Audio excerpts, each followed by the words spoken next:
everybody. Thank you for tuning in to another episode of the Hole Lotta Bogeys Interview series.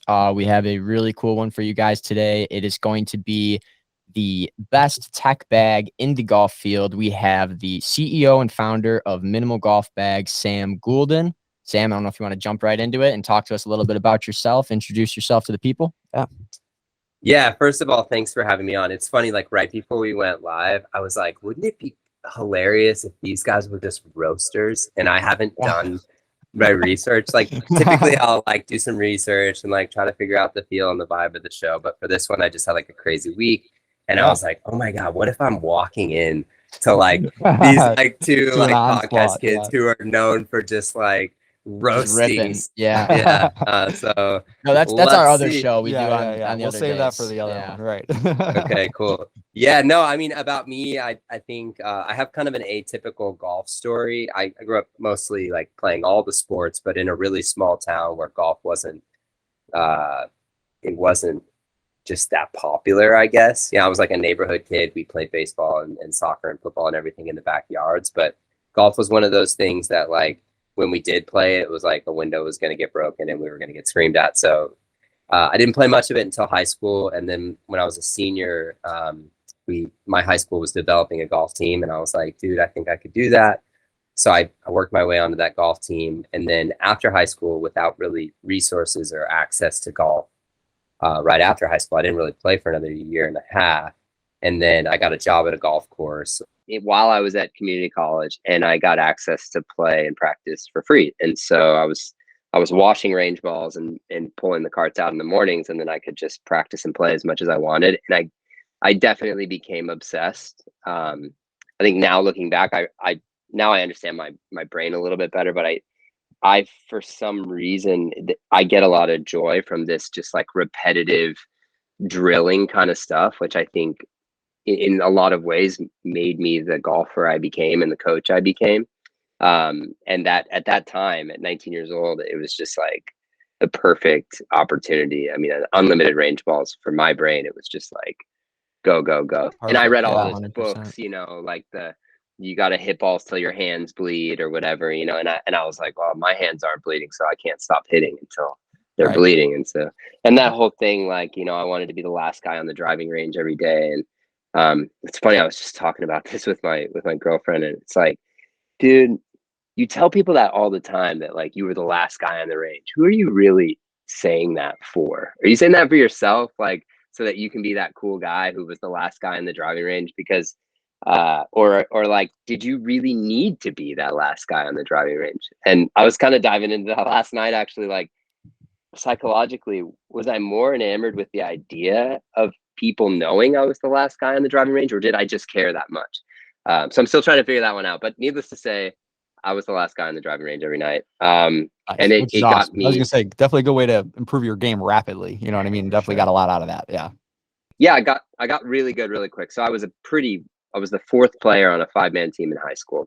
And then within about a year while I was in community college, a year of playing golf for free every day and practicing every day, I got down to scratch, and I got offered a scholarship to play college golf because one of the kids on my high school team came back to our little small town and was like, dude, you've gotten really good. We could use you on our team. And I was like, yeah, sweet, let's do it. So I played college golf for a couple of years, and I was the four-man on a 5-man team again. So not posting any excellent scores, but it was becoming apparent, and I was in school studying to be a teacher. It was becoming apparent that that's like really where my greatest joy came from, helping other people, whether that's learning golf or other things. So I kind of just like after college went straight into coaching golf and learned what I could about that as much as possible. And that carried me a pretty long way. Eventually I got a lot, like much better then in the next kind of 4 years after college. And as I was learning about the mind and the mental game, I just sort of like had this vision, like I could, it sounds funny to say now, but I remember watching the US Open in 2005 and Phil Mickelson blew that one. And I was like, I could win the US Open. I could do that. And then I was like, I'm going to do that. And so I spent the next 11 months preparing to qualify for the US Open. And every single day, convincing myself that I could win the US Open, and practicing and visualizing myself playing the course and everything. And then I got in the very first stage of qualifying and I shot 80, which means I didn't get through the first stage of qualifying. And I was really shocked that that's what happened. But after a couple of days of like, letting that wear off, I was like, okay, next year I'll win the US Open. And I did that for 9 years. It led me to wanting to play more full time. At the time, I was in near St. Louis, Missouri, and winters are tough there for golf. And Right. so I Same problem here in Buffalo. I was gonna say we struggle with that a lot. Yeah, for sure.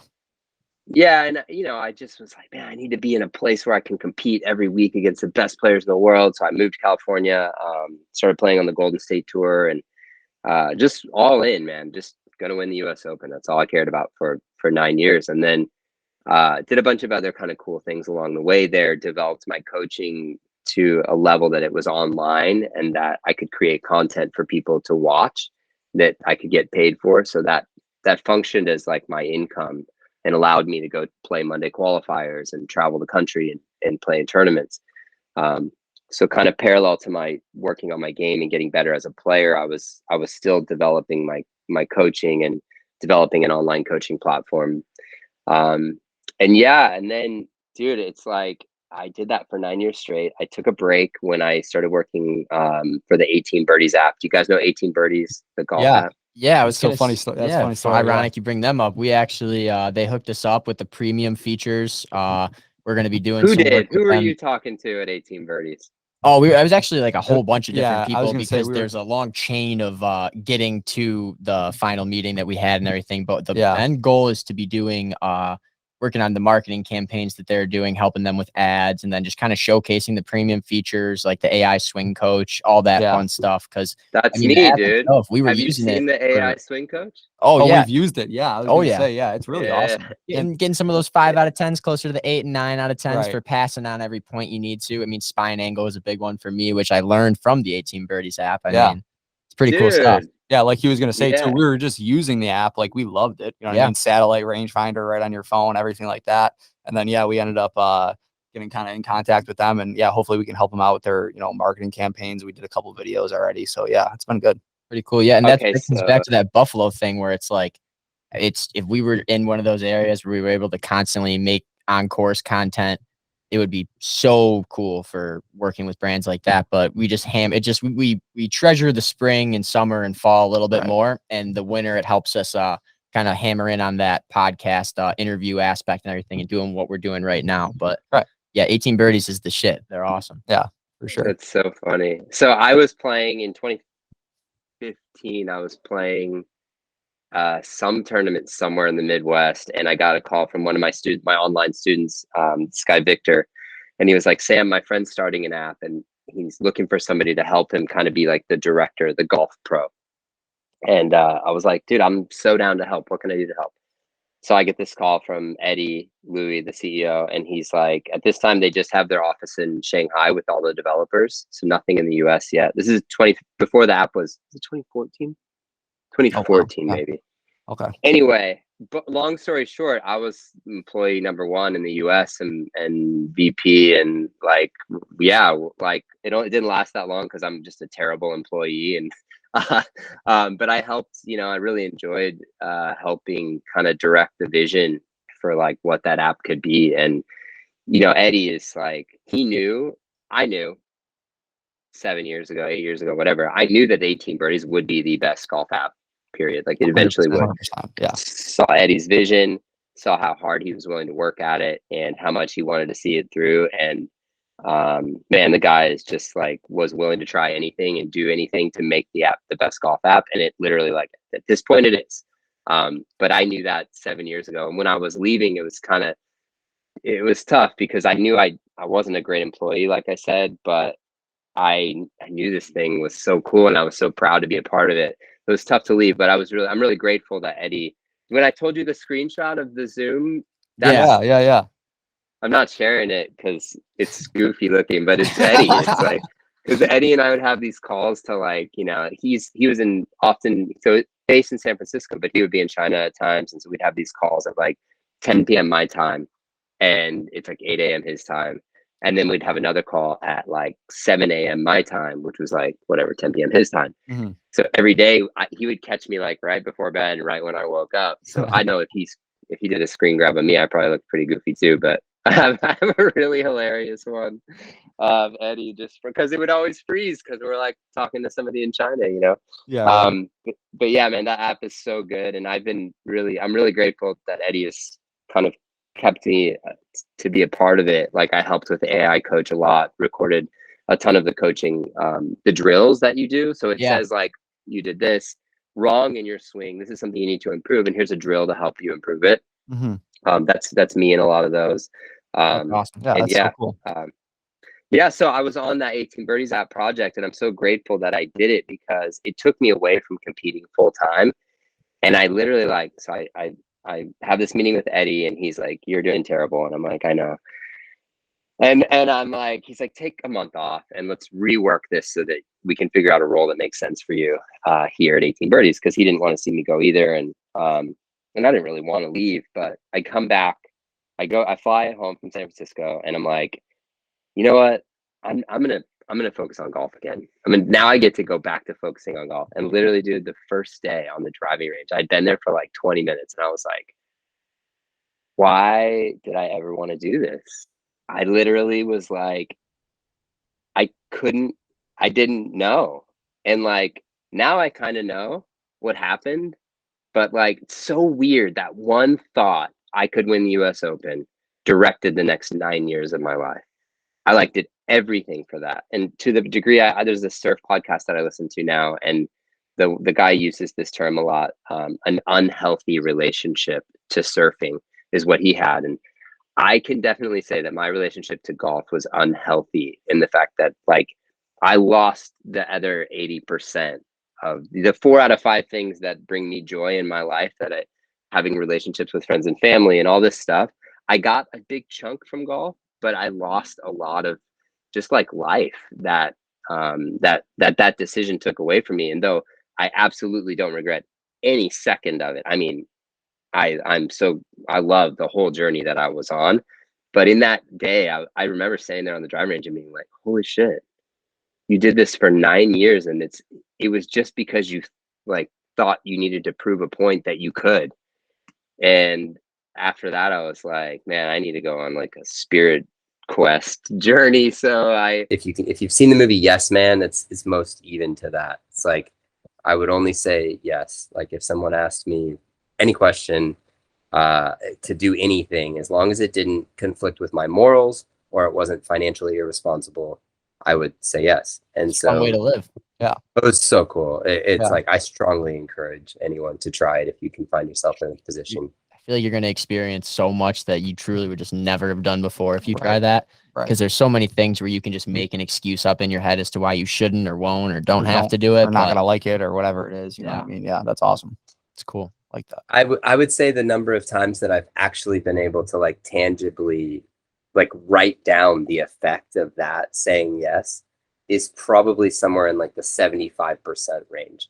Like I would say no, or I would say yes, and I would say yes, and I would meet this person who introduced me to this person who invited me to this thing, and then I'd say yes to that, and then I'd be on a plane.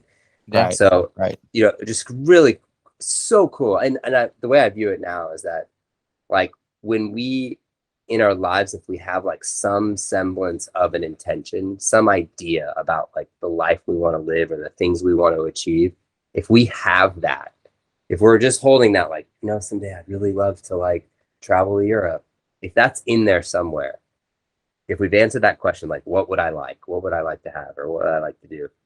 Then there's opportunities literally every minute of every day, just trying to come in. Phone calls coming in that you're like, I'm busy watching Netflix, or like invites to parties that you're like, I don't feel like it, or like, you know, somebody's like, dude, can you meet me for coffee? And you're like, I don't know. Like every one of those things was probably, the way I view it, were like little nudges to try to get you to that thing that you said you want. And like, the cool thing I think is that energy doesn't give up. As long as you still want to take a trip to Europe, it's the energy's out there. It's going to keep trying to work for you. You can say no as long as you want. Right. That's a great one. So you can say no as long as you want. it's still going to keep giving you opportunities to go. And when you start saying yes, the dominoes just start falling. And yeah, I think the key to manifestation for me is that openness. Like, I can say all I want, this is what I want to achieve, but then I literally have to just be like constantly like antenna, just like, were you talking to me?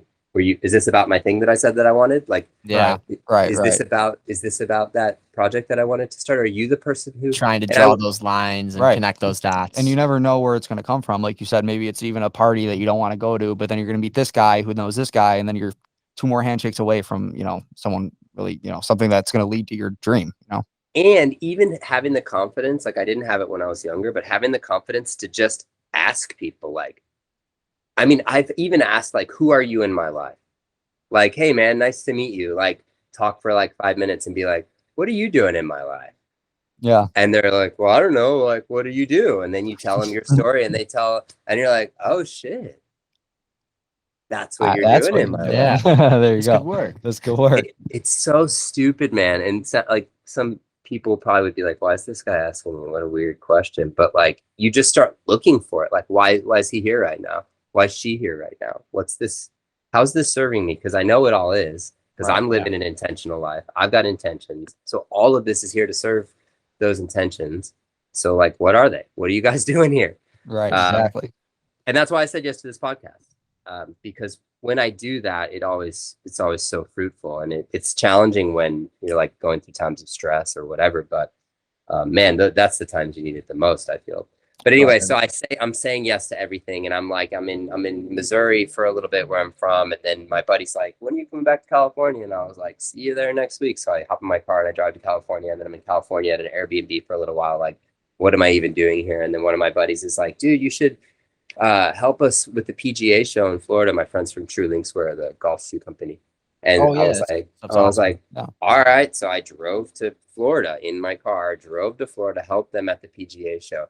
Then drove back to California because my buddy was like, want to play in the member pro at the Bridges. And so I'm playing in the member pro at the Bridges. And then my mom's like, Sam, are you coming home for Christmas? And I'm like, this is all happening like 2 months. She's like, are you coming home for Christmas? And I'm like, I guess I am. So I drive back to Missouri in my car, and then my buddy calls me to come back. Actually, I had to play in the Bridges after Christmas. It was like in January.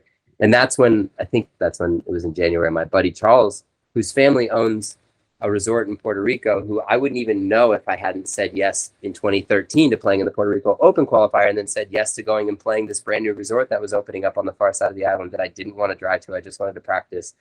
And then bought a hat in the pro shop, and then wore that hat on the driving range in LA. And this guy says, hey, I like your hat. And I'm like, thanks. And he's like, my family owns the resort of the hat you're wearing. And I'm like, oh, wow, no shit.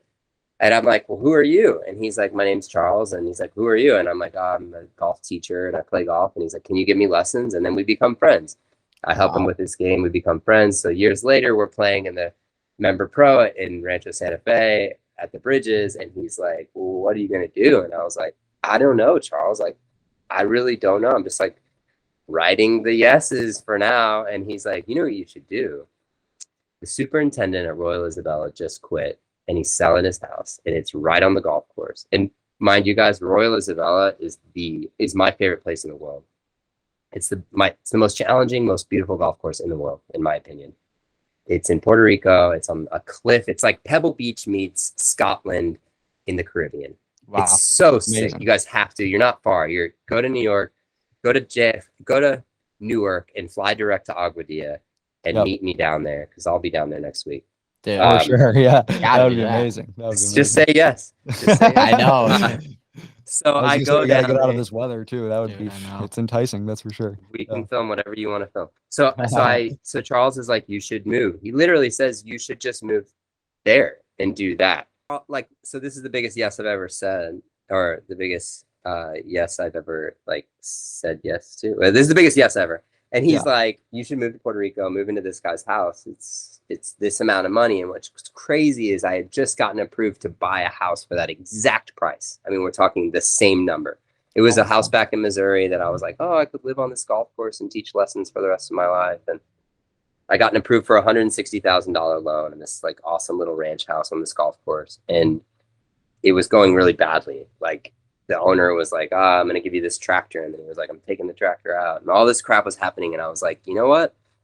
Maybe not. Maybe I'm not supposed to do this. And so then Charles was like, yeah, he's moving and he's selling his house. It's $160,000. And I was like, holy shit. Like, I have to say yes. So I went on Craigslist, listed my car, sold it, booked a flight, backpack, golf clubs, moved to Puerto Rico. So I lived in Puerto Rico for 2 years just off that one freaking yes. And the only reason I left, yeah, that's amazing. it was cool, man. It was such a thing. And the only reason I left is because there was a big hurricane and the resort was closed down for like 6 months, and all my friends left the island looking for work. And I came back to California to just wait it out, for the power to come back on. And while I was in California, actually, I started thinking of the golf bag as an idea in California. And then I took a trip to Bali to go surf. While I was there, I was like, dude, you need like the pieces that I had in golf, like in trying to get great at golf. Those things that, like, when I woke up in the morning, I was like itching to get to the course. That had been missing for like a long time. And I knew I didn't want to. Yeah, and I knew I didn't want to compete at golf. Like I just knew, like I knew that I'd already answered that question, but I knew I needed something to be passionate about. And thinking about what the game is becoming and what exists in the game and what I could offer to the game, this thing I know really well, golf. I was thinking of this golf bag with these tech influences and no zippers so that the pockets don't break and all this stuff, how I could make a better golf bag. And then I flew to Bali to surf. And first week I was in Bali, I was like, oh my God, this is my new summer. I'm going to live in Bali in the summer and I'm going to live in Puerto Rico in the winter and just live that. No, that's the life. I was going to say, that's the dream right? schedule right there. So week 2, I'm still there. And week 2, I'm in Bali and I'm like getting to know the land a little bit better. I'm like, I love this break. And this is where I'm going to stay when I come back. And I've got a board now that I bought there. And I'm like, yeah, like, I don't know how I'm going to stay here. Maybe I can make some money online while I'm here. So I'm like starting to do a little work there. And then the 3rd week, it kind of hits me. And I'm just like, dude, this is not a passionate life. This is a hobby. And like, do good, man. Like, do better. Do something better with your life. And so I was like, man, minimal's that. Like, I've got an opportunity to give something good to the world, and I can't just like waste my life on the beach. So that's why I started Minimal. One of the coolest parts about the early stages of Minimal is that the idea started on a hotel napkin. And now I'm realizing that hotel napkin may have been in Bali, which makes it even cooler. But I mean, we're going to pop a picture up for everybody to look at, but I have a picture of the hotel napkin drawing that you have on the story, on our story portion of your website. You want to see the real one? I've got the real one. Yeah, if you got it, I'd love to see it. Forget popping the other one up. We'll put this one up. Got the real one. Yep. The story is just so cool because it draws the parallel to like J.K. Rowling writing Harry Potter and starting the whole novel like series on a napkin in a restaurant, right? And it became this massive huge thing. And then Minimal's becoming the exact same thing where like you're constantly seeing Minimal bags with some of like the top content creators, whether it's Mac Boucher, who is like on top of the game right now, Matt Scharf with good the names go on, and it's very cool to see. Cool to hear the early stages where it started and everything. What I'm getting at is successful businesses start on hotel or restaurant napkins. I should have started this podcast on a napkin. Precisely. It's not too late. Just get a napkin. I think we got a few. It's really funny, man. But I think that's like somehow the parallels are just like these places where we are creative. It's like it's probably not like when you're like, all right, time to be creative. It's like, oh shit, wouldn't it be, does anybody have a pen? And like, there you go. And I think that's one of the coolest things I think about humans is that you literally nothing. I mean, nothing, no thought, there's nothing. It's empty. And then all of a sudden some idea from somewhere is spawned. And then that one idea can be like, you'll get to see my whole bathroom, like, wow. Reminders of my my Love daily reminder shit. But there's the napkin. There's the first 2 samples that we got. That's so cool. awesome. And then That's like amazing. stupid reminders I have. Like, No, I like that you today's gonna be kept a everything great day. together on that board, and Yeah, I that's mean, amazing. visualizing stuff like that too. It's so Yeah. key and crucial, and I think Yeah. people forget that even just reading that stuff, like today's the day to have a great day. Yeah, If you keep exactly. reading it, you're gonna start believing it, and you're gonna start realizing you have more good and great days than you do Yeah. bad or bummer days. You know, Definitely Yeah, a big, big you don't believer want to in see that. like, I mean, maybe you do, but or like maybe somebody needs to see it. But like, I've got these dry erase markers, and my refrigerator's covered with like my girlfriend writes stuff on there, and like this one thing I wrote, like, what do you want? It's like a big question that I like to ask myself, and we ask each other, like, you know, just think forward, like, what do you want? Versus like what's going wrong. So yeah, like, I mean, there's a mirror in the hallway that's covered in stuff. There's the refrigerator's covered in dry erase marker. It's, I mean, I think, and I watched this great video, the Jonah Hill Netflix thing, documentary thing, and like his therapist is like, it literally doesn't ever end. Like, you don't get there. Right. And it's like was such a good reminder to me, because I've, you know, in times of my life I felt so good. Well, yeah, I think what I was just saying is that these reminders on the bathroom mirror and on the you know, in the bathroom and in the kitchen, on the refrigerator and on all the everywhere, they're just like things that I know that if I do them, I'm going to live a joyful life. And it's like, just convince yourself, for me, convince myself every day to get some exercise, to get some sunlight, to help as many people as possible, to pick up some trash, to, I mean, I have like a list that I read every single day. It's like 6 things. If I can just do some of those things on that list every single day, it's going to be a joyful day. And, but I have to do them every single day. It's not like, oh, if I do this for 30 days, I'm going to be a happy person. It's like, no, like every day I have to keep doing these things in order to maintain it. So yeah, I don't know. That's kind of that, but that's a little bit more one personal interesting than thing making you golf brought bags. up about like, about like going back to how minimal started, like that random idea, like you said, like there, you don't have the mind is empty, and then all of a sudden out of nowhere, this idea comes in, and it's like, it's got to be for a reason. You almost owe it to yourself to act on it. You know what I mean? That's at least the way I feel about it. Like, it's like, where did that come from? Why did that come? You know what I mean? So I there's think a that's rhyme great. or reason For sure. Yeah. Yeah, definitely.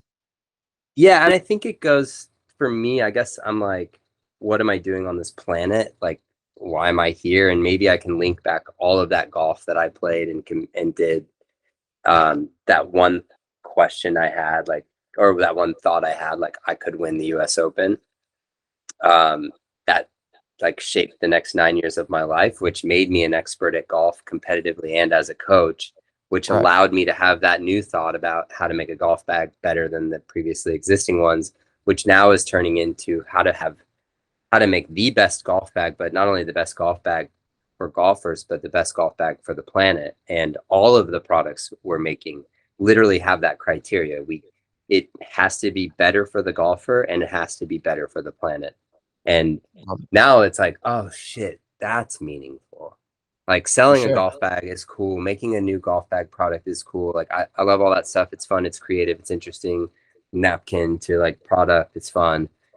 But then it's like, oh shit. Okay. So yeah, maybe like the last 20 years of my life haven't really been a waste, because they've led me to this point where now I can actually do something bigger than just myself. I can do something bigger than winning a golf tournament or selling products for money. I can like influence or help influence an entire like market. Like, the entire golf market needs to change, right? It's a bad market. We're terrible to golf courses. We're terrible about all the shit we buy all the time that we don't need.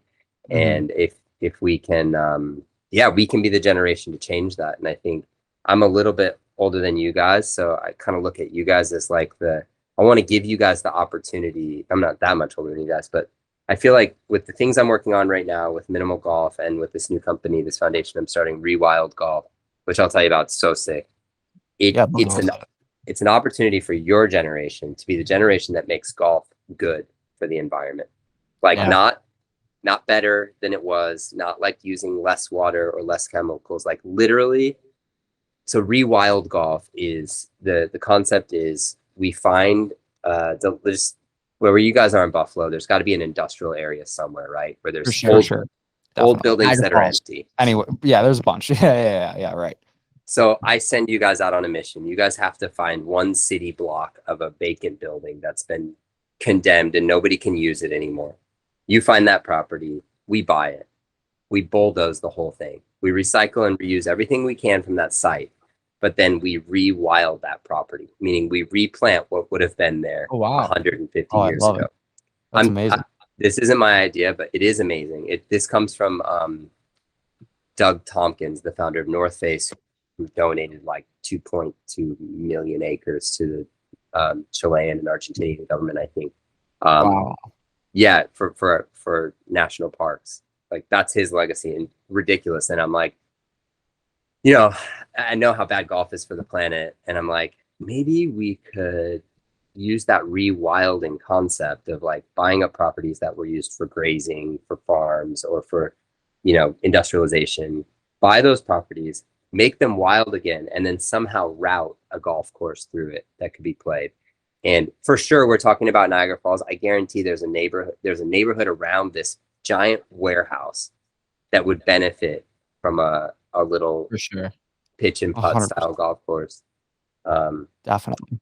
Yeah, and so that's kind of like where I feel like Minimal's going to put a lot of its profits into supporting rewild golf, and I'm hopeful that every other golf company will get on board, just like 1% for the planet, the thing that Yvon Chouinard started with Patagonia, where all of these companies are giving 1% of their profits to a foundation to do better for the planet.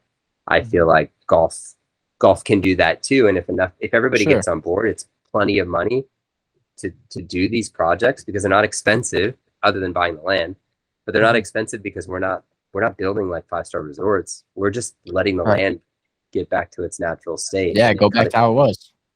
Yeah, and it literally like this PR guy who I love, he came up with this terrible tagline, which is the tagline we're going to use because it makes all the sense in the world. But rewild golf, getting golf back to its roots, which is very punny but like the original, but it hits. It works. Yeah, 100%. It works. It's stupid and it's corny, but it works. But the original golf course was the same thing. It was just a field that they cut a hole in, and like a bunch of guys were like, let's hit this puck from here to there and see if we can get it into that hole.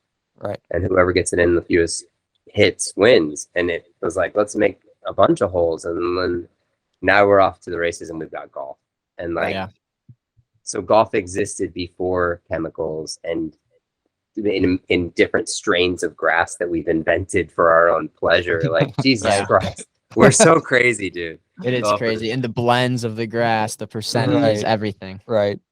And like, it's so, you look at the agronomist, like, it's such a big job, the superintendent, because they have to water this turf that shouldn't be growing here. Okay, that's number one. You bring the turf from somewhere else. You try to grow it in Arizona. And then, but, oh shit, we have to water the shit out of this. Okay, get a lot of water. Okay, water's expensive and we're draining aquifers nonstop. But like, it's okay because people love to golf, so we'll just pay for it. We'll just pay our costs. That's not real because the aquifer is eventually going to be empty and you can't refill it with money. So it's not sustainable. But beyond that, they water the course like crazy. And then overnight, this water sits there and then the sun comes up and bakes it. And then you get fungus growing. And you get the natural weeds also trying to grow because they're being watered.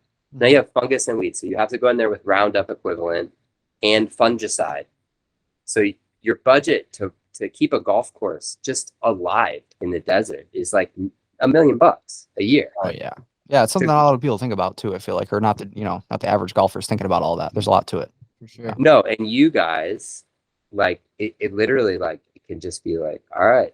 Yeah, back in 2024, golf started this shift to be better for the environment. And it's like, we wouldn't have had this opportunity if it wasn't already so messed up. Like, if there weren't all these warehouses just sitting there empty, we wouldn't be able to do this. But it's kind of cool. We get to just go like break down some buildings, plant turning some negatives to positives. Yeah, 100%. Yeah, that's you guys. That's this next generation of golfer. And for sure. Right. And I think that's another thing too with like what Minimal's really, really, really great at is like hitting on that next generation of golfers and showing like, hey, we have this super cool tech bag, speaker attached to it, solar panel for charging, magnetic pocket closures, the cooler pouch. Like the bag's only 5 pounds. You're not gonna have to lug something super heavy around. Like you really are marketing to the correct audience. And even stuff as cool as like with all the streetwear brands now, like you guys did the collab with a dress, and then there's brands like Malbon popping off, and they did their collab with Girl recently. And it's like guys like me and Jared, we grew up skating like every day, played golf obviously, but then eventually we hit an age where, you know, we had to stop skating as much as we used to. And seeing you have a mini ramp in there where you give the lessons and everything, like I just want to go, just go rip it up. Like it's sweet. Like I grew up with an indoor skate park right around the corner from my house. My mom would drop me off there to use the mini ramp while she would go grocery shopping, run errands, pick me up, like you get your little card. It was awesome. Like skating was a huge part of my life. Still, I mean, I still love it, but it's cool to see the integration now between the two. It is. Like there was this time, like 5 years ago, and I always forget about it, but it's still so pertinent. When I was a skater in college, like I was on the golf team and I got kicked off the golf team for skating. Literally my coach was like, Sam, you go to the skate park every night. One of these days you're going to show up with a broken arm and we're not going to have a player on the team. And since we can't count on you, you can't be a part of this team. And I was like, later. I hate school anyway. So, but like, he had a really valid point. I was like so into skating, but the point I was going to make is that when I would go to the skate park, I never was like, oh, so I'm on the golf team. I would never have said that. That it was never cool. It was never to be discussed. It was just like I had these two worlds. I had my golf team nerd friends, and then I had my skate park really cooler than me friends. And I somehow like could like be a golf nerd and also be a skater kid and thread that needle or like, you know, toe that line. But the term, even just the term golfer that we used for so many years, it used to be definitive, right? Like golfer meant collared shirt, white belt, pleated pants, pleated pants, golf shoes. This was what a golfer was. You can't even define golfer anymore. It's a golfer is anyone, and I think that's so freaking cool. For sure. And the one of the best examples of that now, I think, is the whole stigma from back in the day where it was like, oh, you can't play with tattoos out here. I feel like you'd be hard pressed to find a course that would send you home, or at least where we are, for having an exposed tattoo. Like I golf in a short sleeve shirt every time, tattoo right there. No one's ever said, hey Joe, you got to go back in your car and wait for them to be done. I should show you my skate tattoo that I like. I have a little skateboard on my arm here because when I started playing golf, I had to give up skateboarding. When I started competing at golf full time, I was like, all right, I got to give up skating. And so I got a little tattoo there. But yeah, I wasn't showing that off. Even then, like 2014, 2013, 2012 was still like, you would never like say like, I'm a skater and I'm trying to be a pro golfer. They just, nobody would take you seriously. But now one of my best friends. Combo. I was going to say. One of my best friends, Justin Eldridge, who's I was going to say number 33. Yeah, dude, I'm wearing a number 33 hoodie right now. Dude, hell yeah. We actually, I've talked to Justin a little bit about coming on the podcast and everything, but that's a busy dude there as well, man. He's got a lot of stuff going on, and we're hoping to get him on shortly. So that would be awesome. Super cool. But I mean, him and Sean Malto is one of his buddies. I know he's been out there playing a lot too. Costin, like, I don't know. Do you remember, it would be like 99 to 2002. Tony Hawk did the Tony Hawk's gigantic skate park tour in the summer on ESPN. So I had the DVDs for that, and I remember watching it religiously. Like Eric Costin up the step up in the summer of 2002, and like Tony making him clean the bathroom and all that stuff. And then growing up and like seeing my life morph towards golf, and then seeing those guys that like I grew up watching, like Eldridge on the Hot Chocolate Tour, him rooming with Chris Roberts in the bunk beds and everything, like real deal. Like I watched that shit day in and day out, and seeing them like come together and like in the golf scene and everything, like I couldn't be happier. Like it's the coolest shit ever. It's so cool. Dude, yeah, man, how lucky are we that our like skate heroes are golfers? Like it's just you guys would have been I'm so Jerron Wilson, you know Jerron, he has this poker tournament every year for like all of his friends, and he's been doing it for like 13 or 14 years. And this year, Jerron's a part of number 33 also, and they hosted Jerron's tournament at the club at Minimal Golf Club.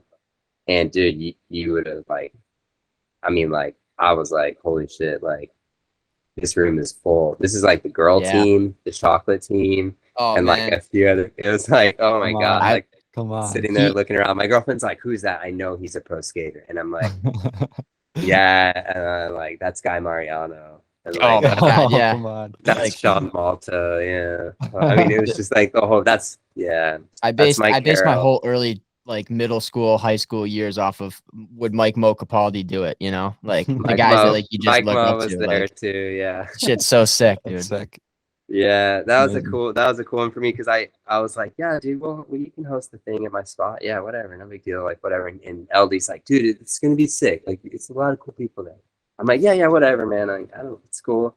Bring your poker tables, play poker. And then we got there and like we're like halfway into it, and I was like, damn, this is sick. This is like really sick. Like, amazing, you know, Mike Carroll, Sean Malto, Guy Mariano, Mike Mo, Justin. It makes sense for like skateboarding and golf to kind of go together because the biggest parallel they have is like when you're learning how to do a kickflip, like even at the most basic level, and you go out in your garage for hours and hours every night, you're hurting your ankles, you're like landing primo, like slamming out on your ass, like you're just trying with everything you got and you just can't do it. But then you finally get it. And then you're like, maybe I will get sponsored. Like maybe there's a chance. And golf's the same way. Like you think like, man, I suck. Like I can't hit it. I'm shanking it, toe shank or heel shank, everything.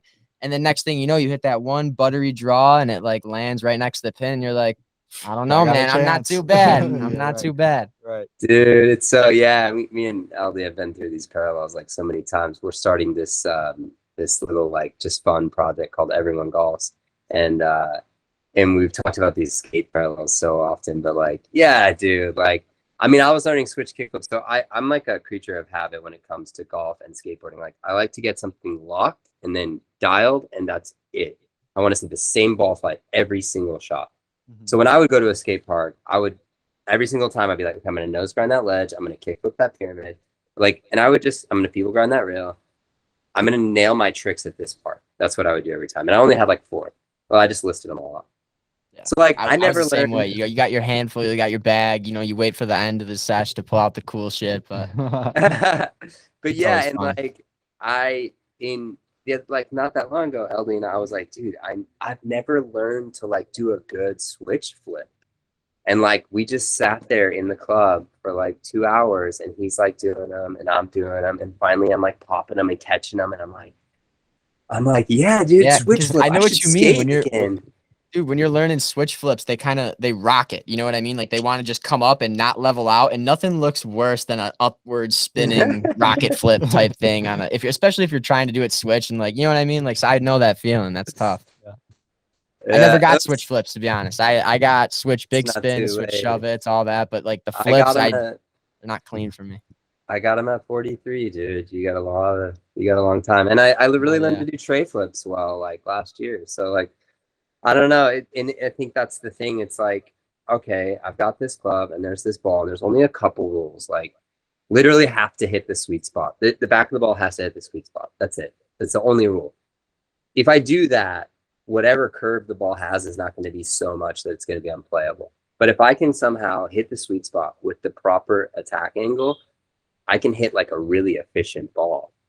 Like, if I can make that my repeatable habit, who knows what I can shoot? I mean, I made 10 holes in one just off that basic concept of like, I'm just gonna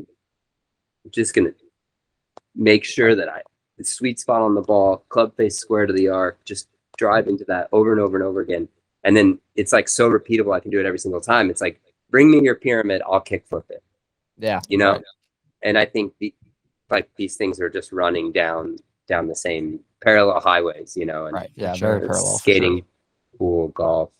The one thing that I think is really cool that the good guys are doing, like Matt Sharp and all those guys who I believe uses the minimal bag, but they kind of highlight their cameramen. And I've always felt skateboarding did a good job of that too. Like with like Atiba Jefferson or like Beagle over at Baker, like they don't forget there's like like Jared does a lot of our editing with our guy Austin, and like you got to give props to these guys because like that's where all this comes from. Like you can like guys can go out and do their like switch flips down 8 stairs and like do crazy tricks, and it doesn't matter if there's not someone there getting the right angle with the fisheye and also taking boards flying at them every left and right. You know what I mean? Like there's hardships involved. They highlight them. We're so like, dude, I mean, I don't know. I think, I don't know what the word is. I don't want to say like blessed or grateful or whatever, but like golf never had that flavor. Like, not to use LD's golf with flavor, T-Pick branding, but like golf never had that like filmer style. Golf never had that like filtered out like skating. I mean, we all know every single filmer had the same camera and like the same rig, and every skate video from the 90s looked exactly the same because they all used that same fisheye lens. Like golf, golf also had that, but it was the lamest version of it. It was like, and Peter, we've got Dave on the par 4. Well, what has he got in front of us? It was so lame, and I don't necessarily think that going the complete opposite direction is the right thing either. But I think like just some interesting vibes, and I think like skaters are some of the most interesting people in the world, and everybody, the tattoo artists and skaters and musicians and all the people who are playing golf now feel comfortable out there on the golf course, are bringing some of that cool character to the game, and it's just cool, man. We're lucky. It's like golf is for sure for everyone. Yeah, it's what golf needed. Yeah, like you said, it's needed a little extra. Not to steal it, but a little extra flavor, like you said. 100%. Yeah, definitely. It's refreshing. Yeah, you gotta get now. LD has to come on the podcast. Yeah, right. Come on. For sure. Like, cut the clip where we were like saying golf with flavor over and over and over again. 100%. Post that shit, tag him, and be like, now you have to put it in the DM for sure. For sure. It's so cool just seeing, like we're talking about, like the integration of like skating with golf, because like you can draw parallels for hours and hours. Like how many times did you get a new deck and you said to yourself like, no stickers on this one, I like what the graphic looks like when it's a little fucked up, maybe I'll toss a couple on. But then next thing you know, you're like customizing it the second you get home, taking the X-Acto knife out and cutting the stickers to look cool. And I see like on your website, you got your design guy Hitoshi doing custom hand painted designs on the bags like that. Who else is doing that? Like nobody. Like that's where you get into that customization. Like, oh yeah, you might have bought your like MV2 bag as well, but did you get the customization with it? Did you get that design? Like no one else has that. It's mine. And it's hand painted. It's not like embroidered by a machine or legit something like shit. that. Like that's awesome. That's fantastic. Yeah, definitely want to highlight that. Yeah, I mean, like, I want to highlight that for sure. That. Like so much stuff is just a mistake, not a mistake, but like an oversight or like a problem that turned into a beautiful thing. So, every golf bag that's embroidered, it has those 2 pockets that you can zip them all the way off. Yeah. So the ball pocket, you just zip that thing all the way around. You can pull the thing off. You take it to an embroidery shop. You got your name on it. Same thing with that big side panel pocket. You just zip all the way around it and it's off and you can get it embroidered. I knew early on we weren't going to have that option because our bag doesn't have zippers. Yeah. So you can't take the panel off and have it embroidered. And I was like, man, I need to make this thing customizable, but I don't have any way to do it. So I'm at the shop, my old shop, which is down the street from where I live here in El Porto in California. And this guy walks by with like some flyers and he's like, this like just awesome human, this Japanese guy, like a little bit younger than me, and he comes in, he's like, do you need a sign painted on your business? And I was in there by myself and we barely had a sample bag, and I was like, yeah, I do. And I had been looking for a sign painter and I'm like trying to find somebody who can do it for cheap, and I'm like, I do, can you give me a quote? So I'd already had the mock-ups and everything, and I was like, here's what we need it to look like. And he comes back email the next day. I think he charged me like $350 or something. And I was like, amazing. So he comes back the next day, 2 days later or whatever. He's up on the ladder. He's painting minimal golf on the front of the building. I'm like, this is it. This is so sick. And then I was like, wait, do you think you could paint on a golf bag? And he was like, yeah, no idea. He doesn't golf, nothing. He's a sign painter. Really, really good one. He does sign painting at Disney. Oh, wow. That's amazing. Yeah, at Disneyland. Yeah, he's phenomenal. So anyway, he's like, maybe. So I hand him some materials that I had from a sample, and I gave him my logo, and I gave him another logo, and I was like, just try, play with these. He comes back like 2 days later, and they're perfect. I'm just like, oh my God, this is it. We just paint on the bag. It's a canvas. Right. Yeah. Right, And exactly. dude, I mean, like, people still don't know it. People still don't get it. Like, literally, so Shelly's our head of coordination. She's one of our artists. So we've got Scratchy, who's Hitoshi. He's like our lead artist. And then Shelly's head of coordination. She talks to the customers, mocks up their bags, which is what AJ did for the whole last 2 years. But now Shelly is doing that. And she is, so she does all of that coordination stuff and paints. And then we've got Scratchy, who does the painting. And we've got Hugo, who also does paintings. So we have 3 artists. But what I was going to say is, I was working with Shelly on like, how do you help somebody through this process? Because they don't know when they order a bag and they're like, I want to put my initials on it. And they add $40 initials and they put their initials like JS. And then Shelly's like, hey, what, do you want to do? You got a black bag. Do you want to do white paint? That's our traditional color. And here's a mock-up of what it will look like.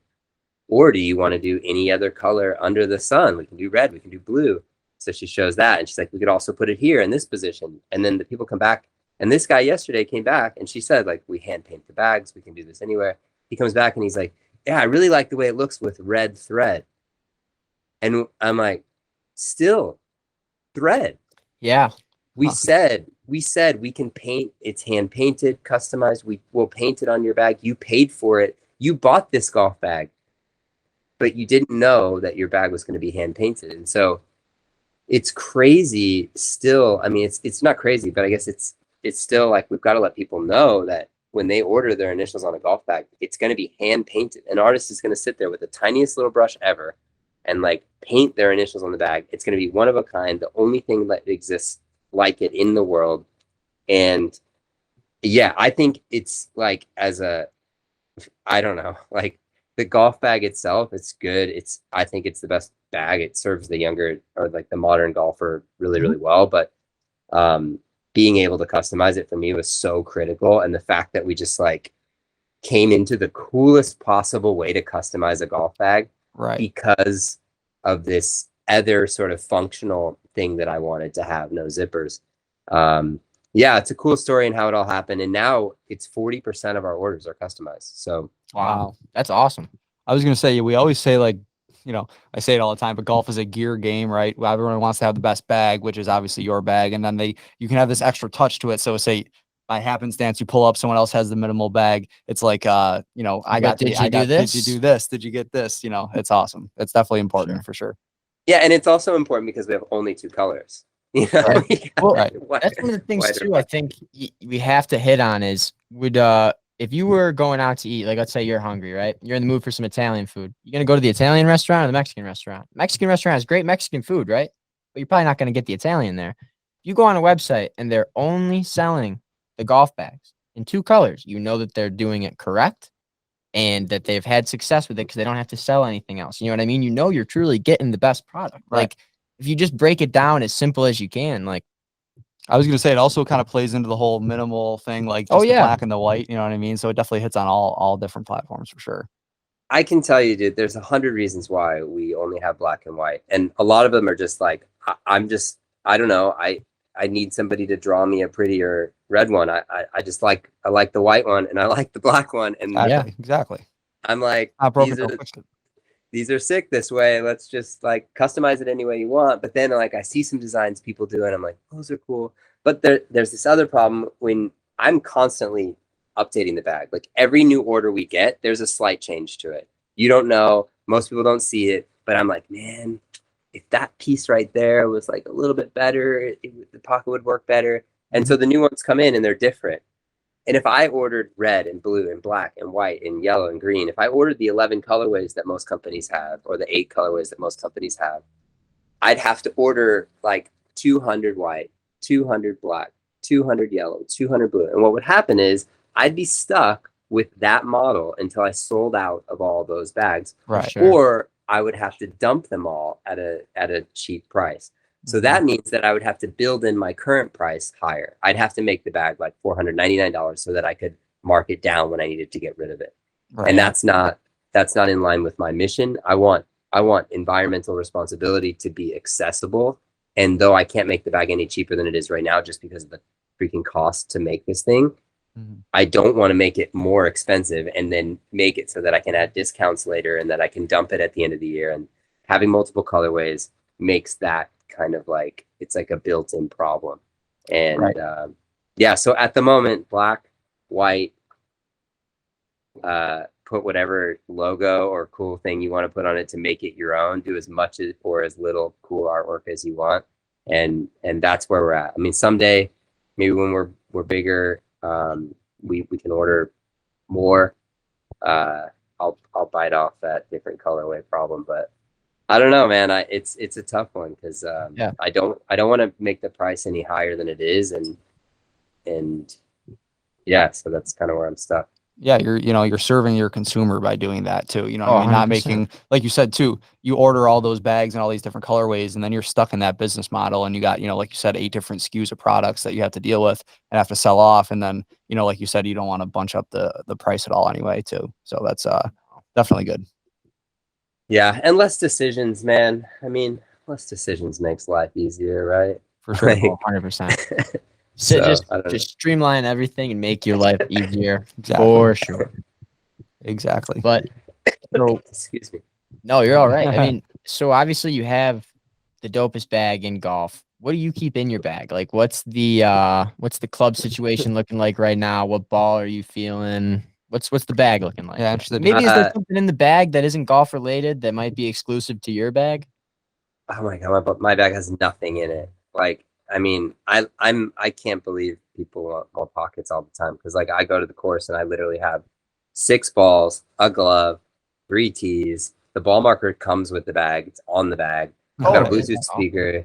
I got a charger for my phone. Like there's there's nothing in there. It's the lightest bag ever. And I don't compete anymore, so I carry like driver, hybrid, and then 5-iron through sand wedge. So I have like 12 clubs. And I play single length, so all my shafts are graphite, so they're even lighter. I mean, you pick up my bag and you're like, oh, wow, this bag's really light. And I'm like, no, there's just nothing in it. Yeah. It's light, but like there's nothing in it. So I do play the Strixon Z-Star Diamond. It's their new ball. Somehow I've got one in my hand right now. I like Strixon a lot. I played Strixon when I competed, and the thing I like about this ball is that it is lower spinning off the driver than Pro V1, Pro V1 X. Yeah. And I get the same ball speed roughly. Spins enough around the greens. It's not as spinny as a Pro V1 or a Pro V1 X or like the top tier spinny ball, but it's lower spinning off the driver, and so just less curve in general. And I mean, I don't know, it's a good ball. I've been playing it for like 10 years. So yeah, they have like a patented coating that goes over the ball, some kind of skin. I forget what the actual name for it is, but it's supposed to like help with reception on the greens and spin off the tee and everything. But it's cool. Yeah, I know what you're talking about. I forget what it's called. I don't want to call it like spin skin, but it's something like that. Like it's, it's probably not as cheesy as like bringing golf back to its roots, but it's probably but no, it's you're right. On the Q-Star Tour, the Strixon Q-Star Tour is like the best ball on the market for anybody who doesn't want to spend $50 for a dozen, because it's got that cover, that really thin like skin that grabs on a wedge, that allows the ball to be spinny around the greens, but not spinny when you're in like 5-wood or 3-wood or driver range, which is really good, because the more spin you have on those clubs, the more you're going to curve it. So but yeah, so I play that ball. I use the Strixon. No, I'm using a Palm glove right now. You guys know Palm Golf? Yeah, for sure. I kind of like their company. They're down the street from us. So I've been using a Palm glove, and I wear number 33 gear. And yeah, that's it. Adele single length, and then I use a driver that I was gaming back in 2014. It's a Callaway Big Bertha Alpha. And my ball speed's like 7 miles per hour slower than anything that's on the market right now. Like if I hit somebody's new driver, it'll be 7 miles per hour faster. But it's just, my ball flight's so repeatable, and I know the driver really well. Yeah, if it's not broken, don't fix it. I mean, you got the TaylorMade M1 3-wood, but I'm not kidding. Anytime we're playing with somebody, I'll just go, and Jared steps up, hits it, and then the apex is at 120 feet or whatever, and it's gonna bounce twice and roll out into the middle of the fairway. Like That's not the kidding. one shot I got that I can do pretty consistently. I'd probably bet Yeah. more money on it hitting the fairway than it missing the fairway. Yeah. That's the thing too, man. I mean, it's so underrated. And like as a coach, and we're running out of time, so we won't get into coaching. But like as a coach, there's almost no variables you can control in golf. The only variable you can control is your equipment. It doesn't even have to be a variable. It's like the fastest way to eliminate error and variability in golf is to just find the right ball that you like and never play anything else as long as possible. And that's tour players hate it when most tour players hate it when the company comes out with a new club, because now they have to switch to it because they're under contract to play that new club. Right. And now they have to try to get used to something new. They'd be so much happier. Just consistency is like the key. We know this word consistency in golf. It's all anybody wants, to be consistent. And it starts, the first place you can do anything consistent is in your equipment. So as much fun as it is to tweak and play and try all this new stuff, man, if you can find like a pair of shoes that works, a glove that feels right, a ball that works, clubs that feel right, work on your swing, work on all the other variables that are variable that you can't control, and keep that one thing, your equipment, consistent. Yeah. I use the analogy all the time. Like if you remember like gym class back in the day, everyone ran for that one football, that one basketball. And it's because you knew what it was going to do when you bounced it. You knew what it was going to feel like when you shot it or threw it. Yep. So why wouldn't you want the same thing with your golf ball? You know, you practice with the same one, putt with it. You got to know what it feels like when you hit the right spot. When you're chipping, you'll know what it feels like when you're catching stuff clean. I mean, everything. Like pick one and stick to it. That's what I try to tell people. And I'm obviously no golf coach or anything, but just that's where I found I've had success is 100%. Pick something. It doesn't even have to be a Pro V. If you want to play the super soft at $25, just play it for a while. Learn the ball. Like as you say, you're going to be able to learn it. Like you said, know what's going on. Yeah. And as inconsistent as we are as humans, if you add that variability in there, it's just like, okay, so I'm going to hit a sand wedge with this thing. If I launch it, my sand wedge launches at 28 degrees, at like my third position swing flies like 103. So I know that this ball is going to launch this high. It's going to fly 103. So now I'm like on the course and I'm like, okay, wind a little bit in my face. Okay, I'll land it. Like it's going to spin back. Okay, so I do all this calculation. Then I hit my shot. This ball flies, whatever it flies, due to the conditions I'm in. If I hit a Pro V1, it's going to launch a degree lower and it's going to fly 2 yards farther. Now I know that that's cool. I can make that calculation. But if I switch from Strixon to like, if I switch from this ball to like Q-Star Tour, it's going to launch 2 degrees higher. If I switch to Super Soft, it's going to launch 3 degrees higher probably. If I switch to like Chrome Soft, it's going to launch maybe the same. It's like all these calculations that I know I can make, I can if I need to. But for the average golfer, they don't know. You don't know that you just hit that perfect shot, but it launched 3 degrees higher and thus ended up 5 yards short because it was a top flight instead of the Pro V1 that flies 103. It goes back to just choosing whether you want equipment to be a variable or not. You can easily make it not a variable and make it a constant. But it's one of the ones you can eliminate. You know what I mean? Like one of the variables in this game you can eliminate is using the same ball for sure. Yeah. Guys, I could have golf conversations until forever, literally forever.